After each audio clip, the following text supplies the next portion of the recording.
Hi, family. Welcome to another Truth and Love devotional. My name is Ludi. Pray that you're having an amazing week. Today, we are looking at James 4, verse 17. And it says, therefore, to him who knows to do good and does not do it, to him it is sin. Sometimes we think of sin as the things that we are doing, but we sometimes don't think about sin about the things that we are not doing. That when God has given you a directive and you're not doing it, to you, it is sin. It might not be to everybody else, but to you, it is sin. And so there are certain things that we don't even realize that we're in sin because it's disobedience, honestly. It's separation from the Father, where maybe the Lord has directed you to quit your job and you haven't done it, it's sin. Or maybe God has told you to apply for a certain job and you haven't done it, it's sin. Maybe God has told you to move to this place and you haven't done it, it's sin. And we hear this said delayed obedience is still disobedience. And what is disobedience? It's a sin. When the Lord tells you to do something, because there is in Ecclesiastes 3, one of my favorite scriptures, it says there is a time for every purpose under the sun. That there are certain times that God has set up, and He will try, His direction is to align you to be at the place and time that you need to be for His purposes. And so it may not seem like that big of a deal for you to send that text message, but you don't even know what that person is going through in that moment, that your text message might save their life. You don't know why God is telling you to call that person when that call might literally be the answer to prayer that they've been asking for. I had a conversation this week with someone about a subject actually that we discussed in part two of our seven things we've learned about seven lessons we've learned in 7 years. And it was about sex. And even like the conversation, it felt like this is an awkward thing to talk about. But after I told the person, they were like thanking me. Thank you for sharing that with me. I didn't even realize this. This is revelation. And it was bringing freedom to them.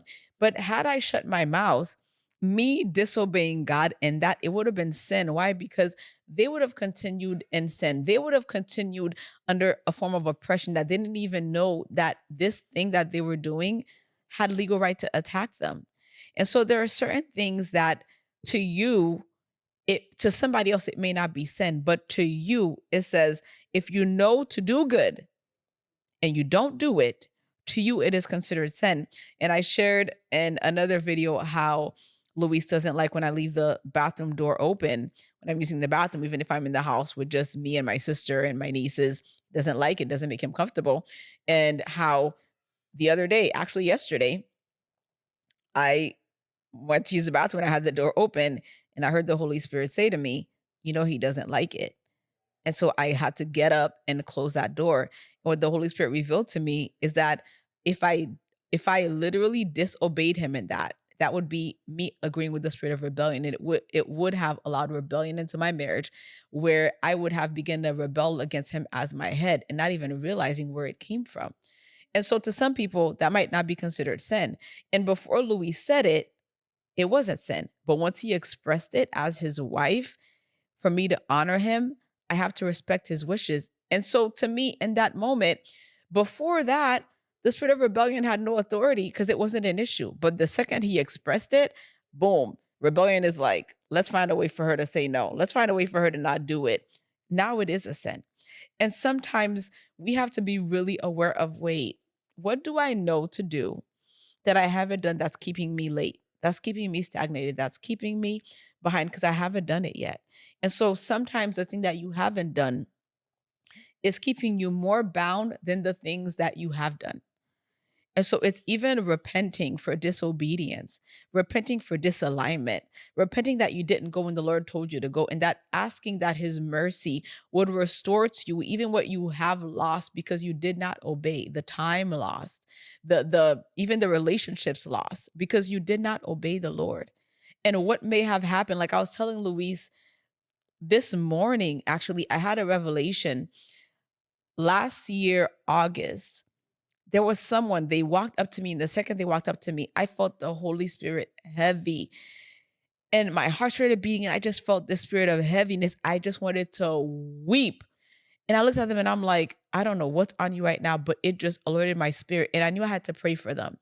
And we had a weekend away and they were a part of the group, but I never got an opportunity to pray for them against the spirit of heaviness. And this morning, told me something about them. And I said, oh, wow. And because there's something about their life that I didn't know they were connected to someone who was going through something hard at that moment. And I was like, no wonder I felt that weight. No wonder the Lord was like, you need to pray for them. And Luis and I prayed for them, like in the car. Like I didn't lay hands on them, but I felt like I needed to lay hands on them and pray for them because of what I felt. But now, like literally, the Lord, I don't even know how many months later now, because that was back in August. I'm like, oh my God, like what I was discerning, it was you because knowing now what I know, what I found out this morning, how I connect, the Lord showed me to connect the dots. I was like, the thing that that person was going through was heavy. It was painful. There was a spirit of heaviness. There was no way that they could not have been heavy because now I know. I know the loss. I know the pain. And I was just like, oh my God. And I'm like, man, it really just convicted me that no matter what, it may not be convenient sometimes to obey God. That I should have back there in August found that person, interrupted a conversation and say, "Hey, can I borrow you for 5 minutes?" and prayed over them because they needed it. Because now that I know what I know, I said, "Wow." And I pray that the prayers that I prayed, and I know God in his mercy that those prayers boosted them up somehow, whether they realized it or not, that there was strength released. But how much more had I obeyed the Lord? And so I'm looking back and I'm just like, man, God forgive me. Have mercy on me because I didn't obey you in that moment. And I don't know the repercussions of my disobedience. But to me, that was considered sin. And so I pray that this is your year of extreme obedience, that you begin to obey the Lord like never before, that when he begins to speak to you and tell you things and give you directions, no matter how much it's uncomfortable for you, you don't know the full story. And you don't know how that act that he's asking you to take will change someone's life, will help them in their time of need because of one word that you release. Because whether you know it or not, sin is not just what you do, it can also be what you do not do. I love you. I pray that this blesses you and gives you strength and courage to obey the Lord because it's more than just about you and how your obedience is going to make you feel. It's also about the other people connected to that obedience and the life change that they need. I pray that you guys have an amazing week and an amazing day, and I'll see you on the next one. Bye, guys. Bye. And here comes Luis. Bye.